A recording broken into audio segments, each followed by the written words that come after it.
Rádio Rio de Janeiro, a emissora da fraternidade, passa a apresentar Luz na Penumbra, programa que leva ao seu coração a mensagem da doutrina espírita.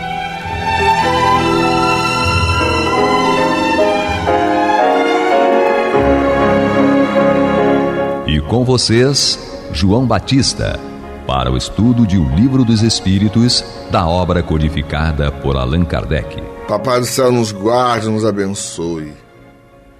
Louvado seja nosso Senhor Jesus Cristo. E que possamos fazer do tempo esta dádiva que a todos nós é dada de maneira igual, um recurso a mais, para que a nossa caminhada seja cada dia mais firme e consistente na conquista dos valores espirituais que nos levarão à verdadeira felicidade. Hoje, cá estamos mais uma vez com Alessandra. Olá, que bom estar aqui. O Deus que habita em mim, com certeza, é o mesmo Deus que habita cada um de vocês. Meus olhos de safira, Angélica. Prazer enorme estar aqui dando sequência nesse estudo. E que seja o estudo, né? A nossa ferramenta de progresso. Eu espero estar conseguindo fazer aquilo que ela me orientou a fazer com relação a falar. Ai, Senhor. O que foi? Falo nada. Você é minha musa da fonoaudiologia. O que eu posso fazer? Não é, Guilhermina? Fazer o que ela manda. Manda quem pode, obedece quem tem juízo. Exatamente. E então, apresento-vos Guilhermina. Olá, cá estamos juntos de novo. A cegonha da Leopoldina. Que isso? Não, já levou exatamente nos tantos anos de obstetrícia, chegou a levar esse nome, né? Houve uma época que Deus permitiu que vários companheiros voltassem pelas minhas mãos, isso foi muito bom. Agora não dá mais, porque a coluna já não permite mais há algum tempo, né? Mas foi muito bom, muito bom. Posso fazer um comentário? Uhum. Mais interessante do que isso, tem um exemplo assim, porque quando nós estávamos no Paulino Werneck, aí eu trabalhei na maternidade do Paulino Werneck muitos anos, e foi criado agora, há poucos anos atrás, a Clínica da Família do Paulino Werneck. E eu estou vendo uma menina, assim, totalmente, aí fomos conversar e tal, bababá, a gente já estava fazendo atendimento domiciliar, e uma menina assim, sem graça, mas jovem, agente comunitária. Aí eu fui perguntar, e aí, filha, tudo bem? Você me conhece e tal? Ela muito sem graça, porque ela tinha nascido comigo. E quando a mãe descobriu que ela ia trabalhar ali, ela mandou a menina me procurar por mim. E ela estava sem graça, achando que eu ia me ofender. Porque eu digo, gente, aí fizemos uma festa, foi uma farra, porque ela tinha nascido comigo, ela devia ter seus 20 e tantos anos para gente comunitária. Aí eu digo, que legal! E a bisavó dela era paciente nossa. Então nós íamos à casa, mas aí alguém ficou brincando comigo isso, que na Ilha do Governador muitas pessoas devem ter nascido comigo, que eu dava plantão aos sábados, e durante muitos anos, então certamente muita gente já nasceu. Aí eu brinquei, eu digo, imagina, eu já devo ter até neto, bisneto. De maternidade.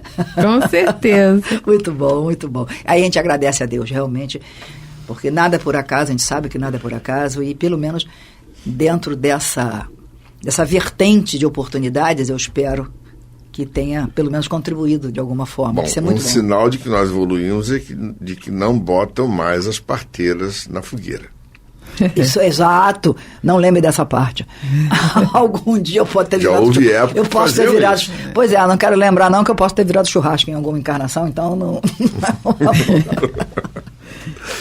Então, gente, vamos hoje continuar o estudo de O Mundo Normal Primitivo nas perguntas 86 e 87. A pergunta 86, de uma certa maneira, a Guilhermina chegou a dar quase um spoiler semana passada. Então, hoje, a Lê fará estudo. Então vamos lá. O mundo corpóreo poderia deixar de existir ou nunca ter existido sem que isso alterasse a essência do mundo espiritual? Pergunta Kardec. E os espíritos respondem: sim, eles são independentes. E não obstante, a correlação entre ambos é incessante, porque reagem incessantemente um sobre o outro. Então, na semana passada, nós vimos a importância, né? E como é essencial o mundo espiritual, né? Ele antecede, ele é a origem de tudo. E aqui a gente percebe o seguinte, que às vezes temos tanto orgulho, né, da nossa forma material, certo? De tudo que existe num país, tudo de material. E, na verdade, pelo que a gente está lendo aqui, o mundo espiritual ele existe independentemente do material. Né? O material, como foi dito aqui em outras oportunidades, seria uma escola de trabalho, né, de aprendizagem, mas ele não é essencial para o espiritual existir. Mas eles são independentes, ou seja, existe uma influência aí mútua. E é um aspecto para a gente pensar também. Tá? Da mesma forma, né, que estamos o tempo todo em contato com o mundo espiritual, também somos ouvidos, sentidos, a nossa parte material aqui no mundo espiritual. Então, há uma ressonância do que a gente produz aqui no mundo espiritual. E por isso, cuidado, né, com o que falamos, com o que pensamos, porque existe uma atmosfera, né, existe uma psicosfera, né, que pode ser sentida e gera influência a tudo que nos cerca. Então temos que tomar esse cuidado, porque essa relação ela é mútua, né? Essa interferência ela é mútua. Não são só espíritos desencarnados que estão interferindo, né? A gente às vezes acha que tem um espírito me perturbando. Não, a gente também está perturbando ambientes que precisam de paz e silêncio, como várias colônias espirituais que existem, né?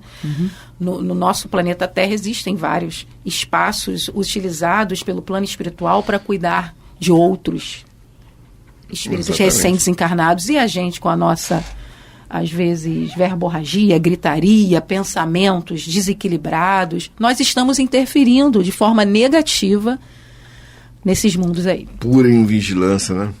Sim. Eu acho que eu posso dar uma palavrinha? Senão daqui a pouco esquece. Pode não, deve. Fale agora. Fale agora, se cale para sempre. A parada é a seguinte: os mundos materiais, eles, quando os espíritos colocam assim, eles independem, né? Mas eles são fundamentais para o nosso progresso. E eles são organizados de acordo com as necessidades evolutivas do grupo de espíritos que irão habitá-los. A partir do momento em que aquele grupo de espírito ele alcança um patamar, né, evolutivo, aquele mundo deixa de existir. Ele se transforma em outro patamar para dar continuidade, para dar meios, né, para sequência, né, da evolução espiritual. Então, por exemplo, hoje em dia você observa o que a gente já conhece, né, de planetas, né, incluindo a Terra, né, elas não se assemelham mais àquele planeta selvagem, né, do início da civilização, tal. Ele já não se assemelha mais. Já temos um cercado de tecnologia, de inteligência artificial e uma série de outras coisas, né, que foram sendo criadas por nós, espíritos encarnados, por essa inteligência em processo de evolução. Então o mundo se transforma também. E ele é como se fosse um instrumento essencial no nosso aprendizado. E não é fechado como já foi dito, não é fechado a quem está encarnado. Abre a porta, encarna e fecha a porta. Não, ele é uma interação, certo? Embora a gente encarnada fique limitada, alguns, né? Limitados aos 5 sentidos, né? De percepção e interação com o meio, Mas tem alguns espíritos encarnados que têm a sensibilidade de ver, né, além do plano material. Então a gente consegue ver a questão da presença, né, dos nossos irmãos desencarnados atuando num processo construtivo ou até mesmo destrutivo, porque a gente sabe que a nossa relação ela é construída de acordo com as afinidades, né?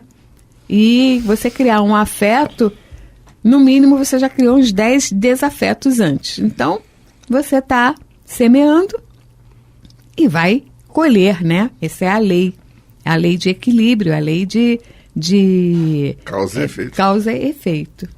Eu queria só pontuar, né, a importância da mediunidade aqui nisso tudo, né, como uma prova disso tudo, dessa Exatamente. comunicação Sim. entre os mundos, né? Então a mediunidade sendo um fenômeno atemporal, né? É uma ferramenta, E né? também que não está presa a nenhuma religião, ela existe, ela é Exato. fato em todas as culturas. Ela é uma prova irrecusável aí dessa comunicação entre os mundos. Tem um aspecto aí, eu estava me lembrando, o tempo todo me lembrando de uma coisa. Quem tenha assistido o filme Nosso Lar, talvez se lembre de uma sequência que aparece no final, em que André Luiz vai visitar a família que ele deixou na vida física, Comentamos isso. e né? descobre que a mulher dele está casada com outro homem. Os filhos já estão praticamente adultos. E o filho dele é estudante de medicina e tal. Bem, até aí nada demais. Mas o interessante, ele percebe como a mulher dele tem aquela paixão toda pelo novo companheiro. Ele fica cheio de ciúme. Ele sai de dentro da casa e você percebe na tela do cinema, fica um pedaço, aquela escuridão da região umbralina, e a outra o ambiente onde ele está na realidade. Percebe-se nitidamente que o mundo espiritual é uma realidade, mas nós o percebemos de acordo com o nosso estado de espírito. Ou seja, nós vamos perceber e captar todo esse meio de acordo com a nossa condição mental e emocional. Fala isso. Não, eu queria, dentro desse mesmo raciocínio, mas eu queria fazer uma observação dentro de um outro aspecto. O mundo corpóreo, o Kardec pergunta se o mundo corpóreo poderia deixar de existir e tal, sem que isso alterasse. Aí a resposta dele, sim, mas são interdependentes, não obstante a correlação entre ambos é incessante. E aí isso me ocorre uma coisa importante. Nós, enquanto encarnados, que precisamos desse mundo corpóreo, ela é a nossa ferramenta, o mundo corpóreo é a nossa ferramenta de desenvolvimento e de crescimento, e, em consequência, nossa responsabilidade. Temos toda a responsabilidade, enquanto espíritos imortais, de contribuir para que esse mundo em que nós vivemos seja, digamos assim, tenha a sua manutenção, tenha a sua permanência a mais estável e a mais equilibrada possível. E aí isso passa por muito que tem sido discutido nos últimos tempos. Se a gente parar para olhar lá para trás, ecologia era uma coisa de malucos. E hoje já está claro que se a gente não tomar conta desse planeta que tem uma programação e que nós estamos nele, graças a Deus, e que nós estamos não porque nós somos lindos e maravilhosos, mas porque precisamos dele, e temos uma responsabilidade enquanto espíritos imortais junto desse planeta que é a nossa ferramenta. E aí pensar exatamente nisso, o que a gente está fazendo no nosso cotidiano para que pelo menos a gente não o agrida. Porque se a gente já não agredir o planeta, já está de muito bom tamanho. Mas se a gente pode pensar em como interagir com o planeta de uma maneira saudável. Porque, na melhor das hipóteses, é para cá que a gente volta. É para cá que a gente volta, na melhor das hipóteses. Né, vamos como... Se nós provocarmos o caos... se nós ajudarmos a provocar o caos, né? Então, a gente tem a responsabilidade, enquanto espírito imortal, de entender que a Terra não existe para nos deixar linda, maravilhosa, formidável, dando tudo que a gente precisa. Não. É uma interface. E aí ele diz, ó, a correlação entre ambos é incessante, porque reagimos incessantemente, nós e o mundo. Precisamos do mundo e o mundo precisa de nós. Então, é importante que isso seja uma coisa saudável, isso seja uma coisa equilibrada. E para que isso seja equilibrado, nós temos que estar equilibrados. Vamos escutar a nossa vinheta e depois a Guilhermina vai fazer a sequência. Você está ouvindo pela Rádio Rio de Janeiro o programa Luz na Penumbra, com estudo de O Livro dos Espíritos, na apresentação de João Batista. Dando sequência ao nosso raciocínio, estava brincando aqui que é um assunto que realmente é muito envolvente e empolgante. É porque a Guilhermina é uma carborária, né? O negócio é que eu acredito naquilo que eu acredito. Que bom. Essa é boa. Eu acredito no que eu acredito, isso é muito bom. A 87, Kardec pergunta: os espíritos ocupam uma região determinada e circunscrita no espaço? Olha que interessante, olha que pergunta. Acabamos de falar sobre o mundo onde convivemos, o mundo espiritual, etc, etc. Aí Kardec objetivamente pergunta: os espíritos ocupam uma região determinada e circunscrita no espaço? Se a gente parar para raciocinar, já facilita a resposta. Aí os espíritos nos respondem: os espíritos estão por toda a parte. Povoam infinitamente os espaços infinitos. Olha a profundidade dessa frase. Os espíritos povoam infinitamente os espaços infinitos. Há os que estão sem cessar ao vosso lado, observando-vos e atuando sobre vós, sem que o saibais, já que os espíritos são uma das forças da natureza e os instrumentos de que Deus se serve para a execução dos seus desígnios providenciais. Nem todos, porém, vão a toda parte, pois há regiões interditas aos menos adiantados. Então, vamos lá. Os espíritos estão em toda parte, ponto. Quando a gente fala em toda parte, é em toda parte mesmo, tanto do ponto de vista material como não material. Então, os espíritos estão, tá. Povoam infinitamente os espaços infinitos. A gente não tem, a nossa capacidade de raciocínio é limitada para imaginar algo parecido. Mas se a gente começar a pensar em termos de universo, do que a gente conhece, em termos de universo real, do universo que a gente conhece de planetas, de cosmos e tal, blá, blá, blá, já dá um nó de tamanho, né? Já pode imaginar a quantidade de espaço que existe, e eles nos respondem: povoam infinitamente os espaços infinitos. Aí começa a complicação. Há os que estão sem cessar ao vosso lado. Oi? Observando-vos e atuando sobre vós, sem que o saibais. Pois é. Aí, a gente já começa a ficar preocupado, né? O que a gente está fazendo? Big Brother. Big Brother, 24 horas por dia. Nós nunca estamos sós. Nós não estamos sós, nunca. Testemunhas invisíveis. E o mais interessante, até do que a gente pensar, até do que a gente imagina, até do que a gente planeja, e eles estão aí. É para ficar nervosa mesmo. Aí, há o que estão sem cessar ao vosso lado, observando-vos e atuando sobre vós sem que o sol... Por que isso? Não é porque são Big Brother, né?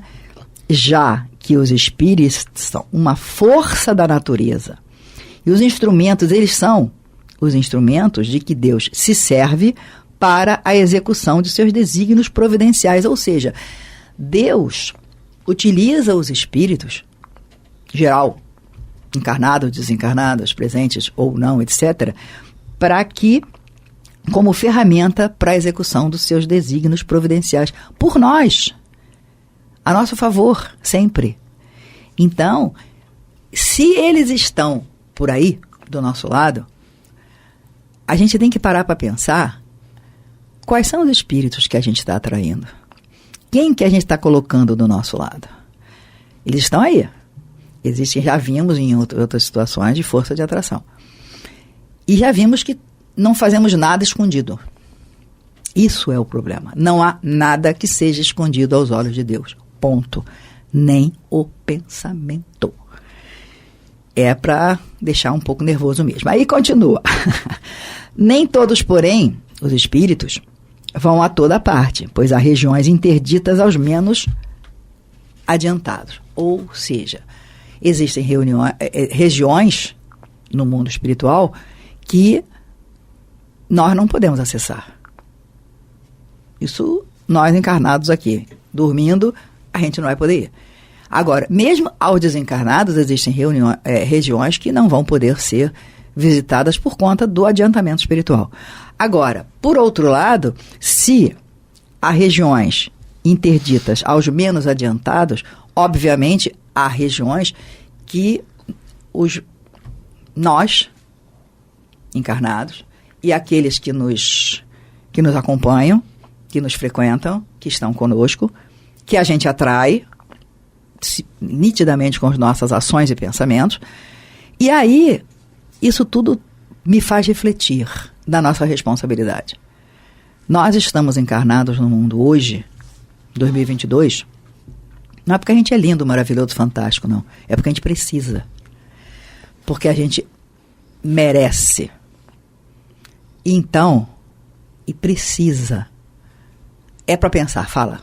Queria só complementar, na Revista Espírita de março de 1858, Kardec, ele detalha um pouquinho mais isso, né? Infinitamente, evidentemente, ele fala que estão por toda a parte sobre os globos sólidos, no ar, nas entranhas da Terra e até nas profundezas etéreas. Então, o que você falou de ecologia, né? Sim. Repercute diretamente Sim. aqui. Ou seja, na geleira mais distante, onde você acha que não haja vida, na região quente do centro da Terra, segundo, né, os estudos de Kardec aqui, há vida, Sim. há inteligências Sim. que ministram, que dirigem, que trabalham nessas regiões, e o que nós sabemos é muito pouco. Muito pouco. Nós não Exatamente. sabemos de nada.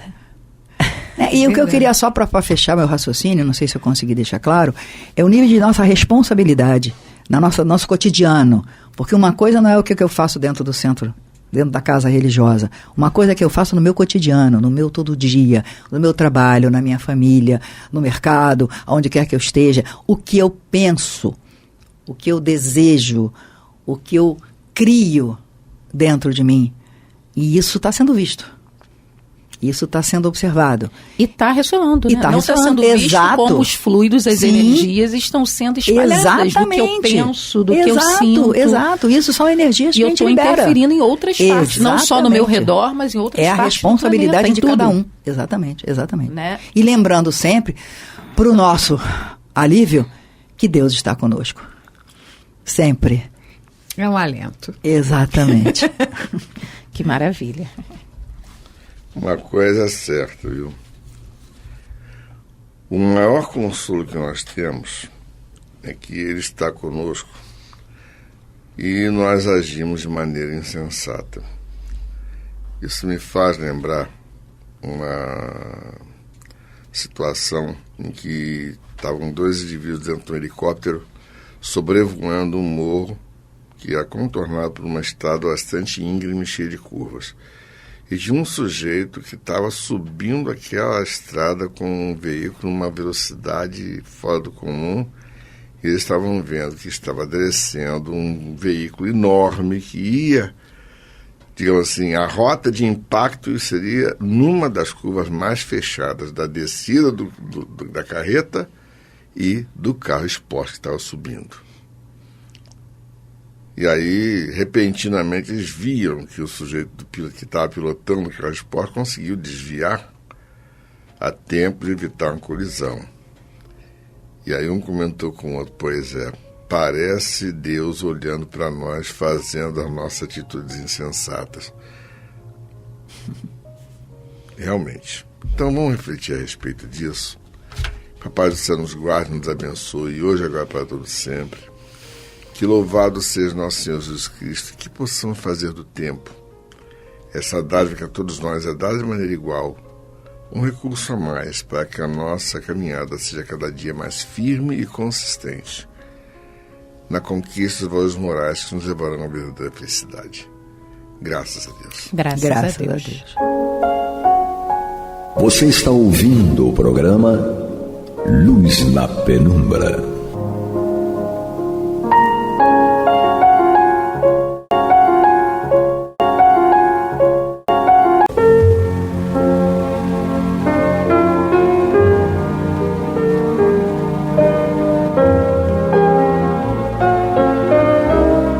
A Rádio Rio de Janeiro está levando ao seu lar e ao seu coração a mensagem consoladora da doutrina espírita, através do programa Luz na Penumbra.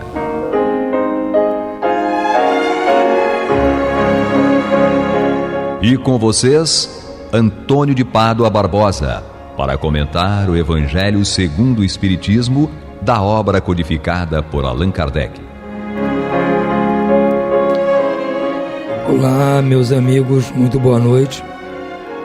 Estamos aqui de volta ao programa Luz na Penumbra, no qual nós comentamos o Evangelho segundo o Espiritismo de Allan Kardec. Estamos aqui no capítulo 12, Amai os vossos inimigos. E o fim deste capítulo, a partir do seu item 11, trata de um assunto que, em princípio, não é um assunto que hoje nós possamos considerar como atual. Não é. Pouco se fala nisso, só vemos isso em histórias do passado. Mas, se a época de Kardec isso era importante, discutir, um assunto importante a se discutir, hoje nós podemos continuar discutindo, mas talvez não com aquela conotação muito, vamos dizer assim, literal, verdadeira, mas sim tecendo analogias para os nossos comportamentos de hoje em dia. Trata-se, este assunto, do duelo. Todo mundo sabe o que é um duelo, né? Inclusive, não só essa palavra usada para o duelo de armas, que leva à morte de alguém, que é o duelo literalmente se falando, mas também há muitas metáforas que nós usamos aqui no dia a dia e nos utilizamos da palavra duelo para ilustrar o que nós queremos mostrar, né? A pessoa pode dizer que teve um duelo verbal entre fulano e beltrano. Isso é comum. Eles estão duelando ali por causa disso ou por causa daquilo. Não é o duelo verdadeiro em que se usavam armas, né? A época até do Kardec eram armas, vamos dizer assim, que hoje em dia só existe colecionadores e museus, né? As espadas, floretes e eventualmente garruchas, esse tipo de armas, né? Mas é importante nós extrairmos dessas mensagens que constam aqui algum ensinamento, como eu disse, não para o duelo verdadeiro, mas para, muitas vezes, o duelo metafórico, que é o que acontece hoje em dia. Então, a primeira mensagem é de Adolfo, bispo de Argel. Ele mandou isso em Marmande, em 1861. Então, diz-nos ele aqui: só é verdadeiramente grande aquele que, considerando a vida como uma viagem que o deve conduzir a determinado ponto, faz pouco caso das asperezas da jornada e não deixa que os seus passos se desviem do caminho reto. Com o olhar constantemente dirigido para o termo a alcançar, pouco lhe importa que as urzes e os espinhos ameacem produzir-lhe arranhaduras. Ambos lhe roçam a epiderme, sem o ferirem nem impedirem de prosseguir na caminhada. Expor seus dias para vingar-se de uma injúria é recuar diante das provações da vida. É sempre um crime aos olhos de Deus. E se não fosseis como sois, iludidos pelos vossos prejuízos, talvez, ou melhor, tal coisa seria ridícula e uma suprema loucura aos olhos do homem. Então, ele mesmo já está fugindo aqui do duelo específico de armas e tal, está falando em termo geral. Qualquer tipo de duelo ou situação que leve alguém a revidar alguma agressão é o que ele está considerando aqui. Então, ele diz assim para nós: expor seus dias, o seu dia da sua caminhada, você está na sua caminhada evolutiva. Então você vai expor esses seus dias de caminhada para vingar-se de uma injúria. Ou seja, você vai parar a sua caminhada e vai deixar os seus dias expostos para poder se vingar de uma injúria. Ele diz que isso é recuar diante das provações da vida. Porque, como eu disse aqui no começo, a nossa caminhada vai haver na caminhada dificuldades, como diz aqui, as urzes e os espinhos, né? Urzes são plantas, né? É um tipo de planta também espinhosa. Então, no caminho vai haver sempre isso. Vai nos ferir um pouquinho, mas nada de nos abalar. Então nós vamos nos deixar abalar por uma injúria, uma ofensa. Não. Por que diz ele aqui? É sempre um crime diante de Deus esse revide. E se não fosseis como sois, quer dizer, se nós não fôssemos como nós somos, iludidos pelos nossos prejuízos, ou seja, esse tipo de coisa nos ilude, tal coisa seria ridícula. Quer dizer, se nós não nos deixássemos iludir por esse tipo de agressão, de injúria, nós acharíamos ridículo o revide. E consideraremos uma suprema loucura aos nossos próprios olhos. Porque, mas assim, se nós vamos analisar isso aí pela resposta de sangue quente, cabeça quente, nós vamos agir dessa forma que ele está falando. Mas se nós pararmos para pensar, pusermos o pé no chão, a cabeça equilibrada e pensar, vamos ver que isso é um prejuízo para nós, esse revide, vingança, essas coisas. É prejuízo. Já sofremos o prejuízo de ser ofendidos, ser injuriados, atacados. Já é um prejuízo. Nós só vamos agravar o prejuízo se revidarmos. Que essa ação vai continuar. Então o prejuízo pode se tornar catastrófico. Então nós temos que ter aquela inteligência bastante para sofrer essa pancada, respirar fundo e não vou revidar, vou tocar para frente. Deixa quem sabe mais que eu, pode mais que eu, tomar as providências quanto a isso. Entendeu? Vamos entregar na mão de Deus para resolver. Não vamos nós nos avorarmos a resolver, porque vamos depois arcar com prejuízo maior. Há crime no homicídio pelo duelo. A vossa própria legislação o reconhece. Ninguém tem o direito, em caso algum, de atentar contra a vida de seu semelhante. É um crime aos olhos de Deus, que vos traçou a linha de conduta que deveis seguir. Aqui, mais do que em qualquer outra circunstância, sois juízes em causa própria. Lembrai-vos de que somente vos será perdoado conforme perdoardes. Então, se nós não perdoarmos essas ofensas, as injúrias, como é que depois nós vamos querer perdão para aquilo que nós fazemos de errado também com os outros? Ou nós vamos ter a cara de pau de achar que nós não fazemos nada de errado com os outros? Não vamos chegar a esse ponto. Né?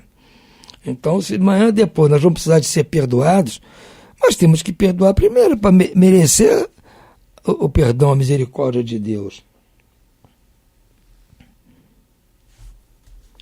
Pelo perdão vos acercais da divindade, pois a clemência é irmã do poder.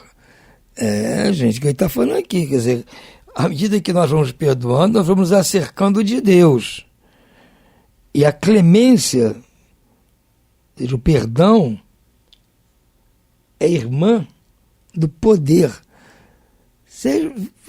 Há muitos reis no passado que tinham esse epíteto, né? Fulano de tal, rei, ou clemente, ou misericordioso, porque estava nas mãos dele. Ele tinha poder para tudo. Então, como ele agia perdoando as pessoas, eventualmente, ele era considerado o clemente. Então, porque a clemência, o perdão, a misericórdia, está na mão de quem tem poder para isso. Não está na mão de qualquer um. Só quem tem poder é que pode agir com clemência, né? Com perdão, com misericórdia. E qual é o mais poderoso de todos? É Deus. Por isso que Deus é misericordioso, é clemente, perdoa. Então, se nós queremos nos acercarmos de Deus, temos que agir dessa mesma forma, né?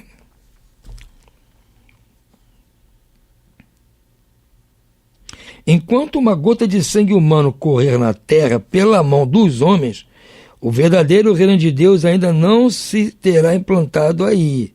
Reino de paz e de amor, que há de banir para sempre do vosso globo a animosidade, a discórdia, a guerra. Nós ainda estamos longe, muito longe de chegar neste ponto.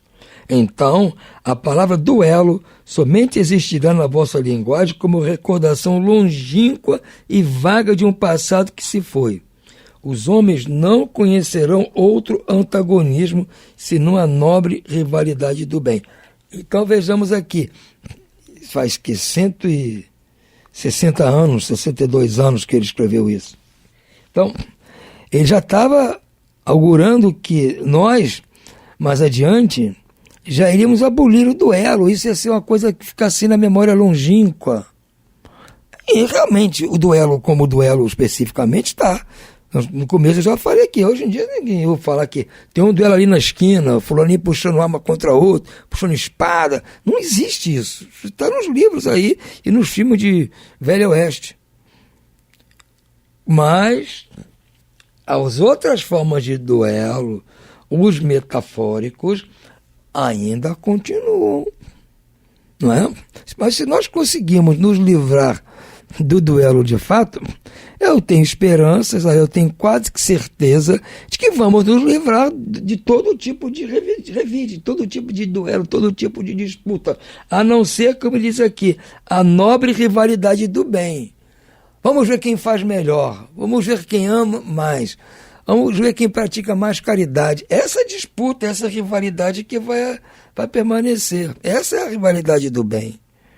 Então, o bispo de Argel, Adolfo, muito feliz aqui nessa sua explanação. A outra mensagem aqui que nos traz é de Santo Agostinho, em Paris, 1862. Diz ele aqui: não há dúvida de que o duelo, em certos casos, pode constituir uma prova de coragem física, de desprezo pela vida, mas também é incontestavelmente uma prova de covardia moral, como o suicídio. Olha, ele está comparando o duelo ao suicídio. Porque o suicídio, como válvula de escape a situações difíceis, constrangedoras, terríveis, ele pode ser uma válvula de escape para isso tudo, mas é um atestado de covardia moral, porque você não está querendo enfrentar a colheita daquilo que você plantou. Porque se você está passando o sufoco todo, é porque você plantou sufoco no passado.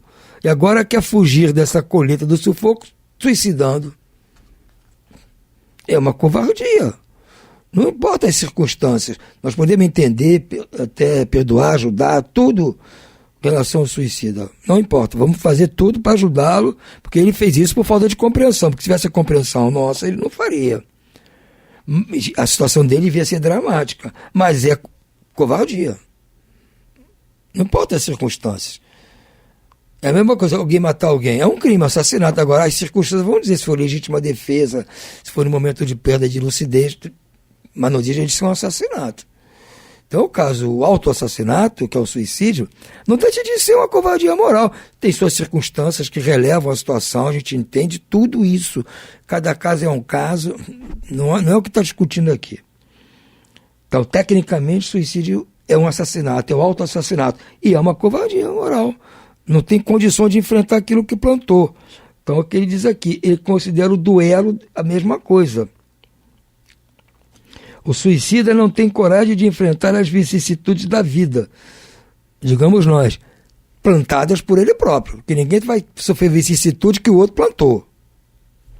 O duelista não tem a de suportar as ofensas. Então, quando alguém desafia o outro para o duelo, porque foi ofendido, é porque não tem ainda estofo para suportar uma ofensa. Você não quer pairar acima da ofensa. Então, Jesus foi extremamente ofendido. Ele vai chamar alguém para duelo, para disputar, para provar que aquela ofensa é mentira, e que ele vai provar que é mentira, não trazendo a verdade, mas sim matando quem ofendeu. Era o que acontecia. Você foi ofendido. Mesmo que a ofensa não fosse uma ofensa, fosse a verdade, você desafiava o outro para o duelo. Se você venceu o duelo, aquilo era mentira. Não é assim que funciona, né? E nós vamos vir aqui para frente dizer isso. E o cara só chamava para o duelo quando ele sabia que o outro era mais fraco. Não vos disse o Cristo que há mais honra e coragem em apresentar a face esquerda aquele que bateu na direita do que em vingar uma injúria? Não disse ele a Pedro no jardim das oliveiras: embainha a tua espada, porque aquele que matar com a espada perecerá pela espada. Por essas palavras não condenou para sempre o duelo? Efetivamente, meus filhos, que é essa coragem oriunda de um temperamento violento, sanguíneo e colérico, que ruge a primeira ofensa. Onde a grandeza de alma daquele que a menor injúria quer lavá-la com sangue? Que ele trema, porque no fundo da sua consciência uma voz lhe bradará sempre: Caim, Caim, que fizeste de teu irmão? Foi-me necessário derramar sangue para salvar minha honra, responderá ele a essa voz.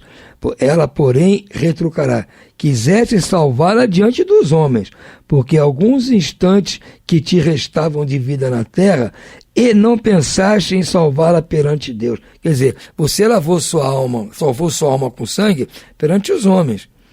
Então, e faltava só um pouquinho para você viver. Quantos anos? Ninguém sabe, mas é muito pouco perto da eternidade. Então você não quis salvar a sua alma perante Deus, que é eterno. Não só o feriste com os espinhos e a lança, mas só o pregaste no madeiro infame, como também o fizeste ouvir em meio da sua agonia atroz as zombarias que lhe prodigalizastes. Que reparação a tantos insultos ele vos pediu? O último brado do cordeiro foi uma prece em favor dos algozes. Como ele, perdoai e orai pelos que vos ofendem. Porque muita gente desafia outro por duelo porque supostamente a outra pessoa ofendeu a Cristo, ofendeu a igreja, ofendeu a religião. Estava se dizendo ele e defendendo o Cristo. O Cristo não passou procuração para ninguém para o defender, até porque não precisa de ser defendido por ninguém. Mas o violento, o maldoso, o covarde, usava isso como desculpa, que é o que mais acontecia. Amigos, lembrai-vos deste preceito: amai-vos uns aos outros, e então, a um golpe desferido pelo ódio, respondereis com um sorriso, e o ultraje com o perdão. O mundo, sem dúvida, se levantará furioso e vos tratará de covardes.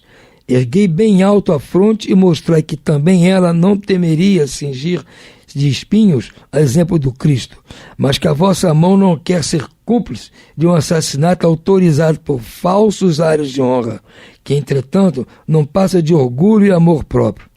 Ao vos criar, terá Deus vos concedido o direito de vida e de morte, uns sobre os outros? Não, somente a natureza ele conferiu esse direito, para ele reformar e se reconstituir. Quanto a vós, não permite sequer que disponhais de vós mesmos. Como o suicida, o duelista se achará marcado com sangue quando comparecer perante Deus, e a um e outro o soberano juiz reserva rudes e longos castigos.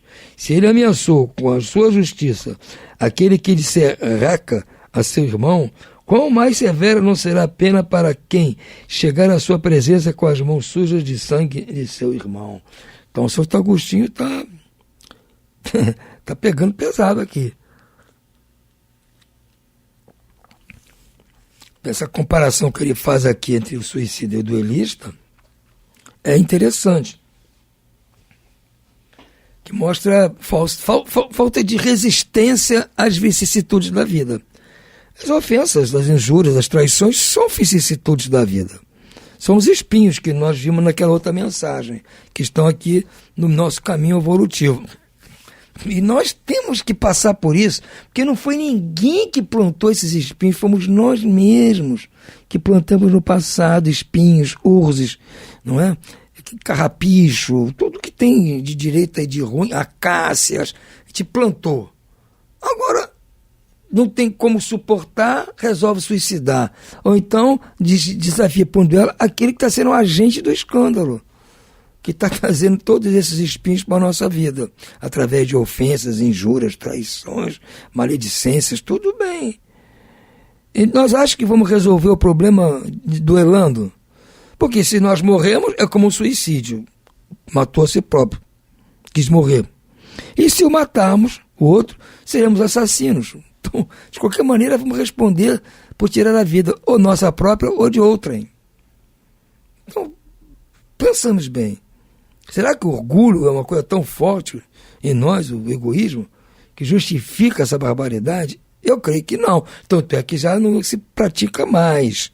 Entretanto, nós continuamos com outras disputas, outros duelos que levam, às vezes, até a morte também. Brigas de torcida em estádio de futebol, porque uma xingou o time do outro. Que isso? Tem cabimento isso? Não tem cabimento. Estão pensando o quê? Então, acho que falta a eles um pouco de conhecimento sobre a vida futura, sobre a espiritualidade, porque quem tem esse conhecimento da vida futura e da espiritualidade não vai fazer isso. Ou se fizer, vai ser num caso muito extremo e vamos imediatamente estar arrependidos e procurar consertar. Que vamos nos lembrar dessas mensagens aqui. A hora que nós nos altercarmos com alguém, por qualquer disputa desse tipo, nós imediatamente vamos nos lembrar dessas mensagens aqui do Adolfo e do São Luís, Santo Agostinho. Então é importante que nós fiquemos atentos sobre essa situação. E é uma situação tão importante que ela não se limita a essas duas mensagens. Há outras mensagens que nós vamos analisar no próximo programa. Então aguardem que no programa próximo nós vamos continuar estudando aqui essas mensagens sobre o duelo. Até lá, desejo a vocês muito boa noite e muita paz.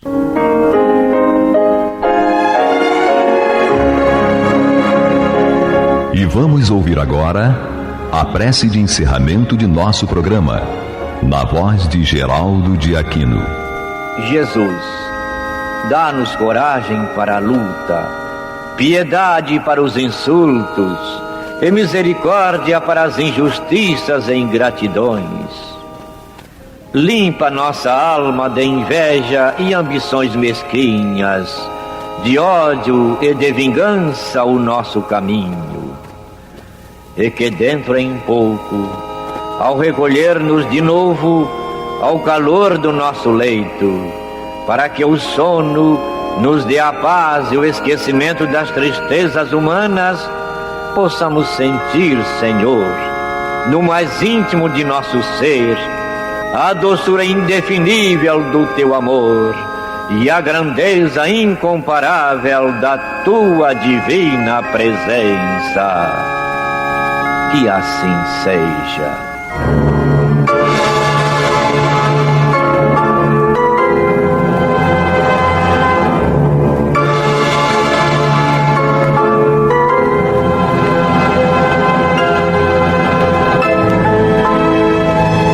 Acabamos de apresentar o programa Luz na Penumbra.